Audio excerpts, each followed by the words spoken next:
بسم اللہ الرحمن الرحیم۔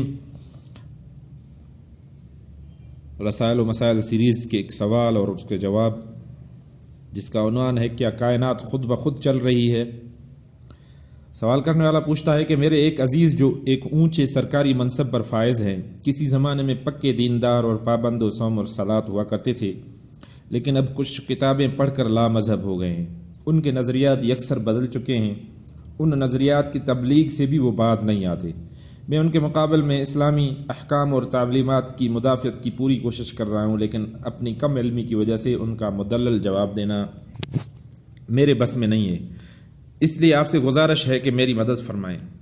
خدا کو وہ قادر مطلق اور اس جہاں کا پیدا کرنے والا تو مانتے ہیں، مگر ان کے نزدیک جہاں کو خدا نے بنا کر چھوڑ دیا ہے، اور اب یہاں جو کچھ بھی ہو رہا ہے آپ سے آٹومیٹک ہو رہا ہے۔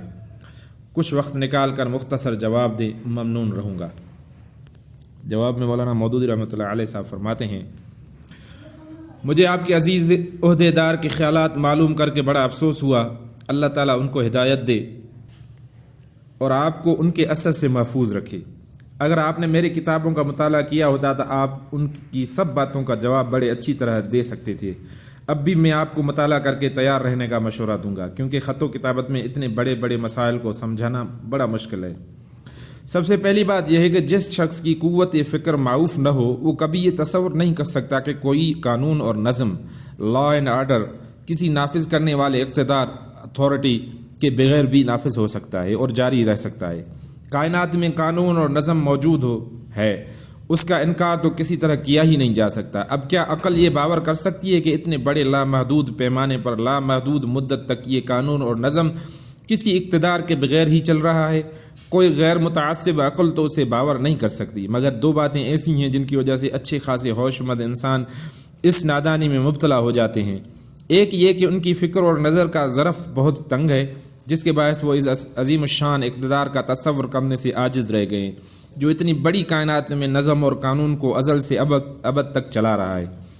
دوسرے یہ کہ وہ اس کو ماننا چاہتے ہی نہیں ہیں، کیونکہ اس کو مان لینے کے بعد ان کے لیے دنیا میں من مانی کرنے کی آزادی باقی نہیں رہتی۔ یہ تو خدا کے متعلق ان کی تصور کی غلطی ہے، لیکن جو حضرات اس طرح کی باتیں کرتے ہیں ان سے عرض کیجئے کہ اتنے بڑے بڑے مسائل پر سوچنے اور اظہار رائے کرنے والے آدمیوں کو کم از کم ایماندار، آنیسٹ تو ہونا چاہیے۔ آپ لوگ تو اس صفت سے بھی خالی ہیں۔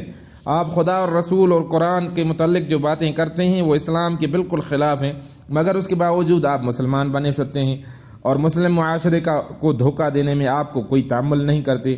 اگر آپ ایماندار ہوتے تو جس وقت آپ نے یہ آراء قائم کی تھیں اسی وقت اسلام سے اپنی علیحدگی کا اعلان کر دیتے اور اپنے نام بھی تبدیل کر لیتے، تاکہ مسلم معاشرہ آپ سے دھوکہ کھا کر آپ کے ساتھ وہ معاملات جاری نہ رکھتا جو وہ کسی غیر مسلم کے ساتھ رکھنا پسند نہیں کرتا۔ اس صریح جعل سازی اور فریب کے بعد آپ کی کسی رائے کو وقعت دینا جو صرف ایماندار اور مخلص آدمیوں کی آراء ہی کو دی جا سکتی ہے، ہمارے لیے سخت مشکل ہے۔ ترجمان القرآن، جون 1962۔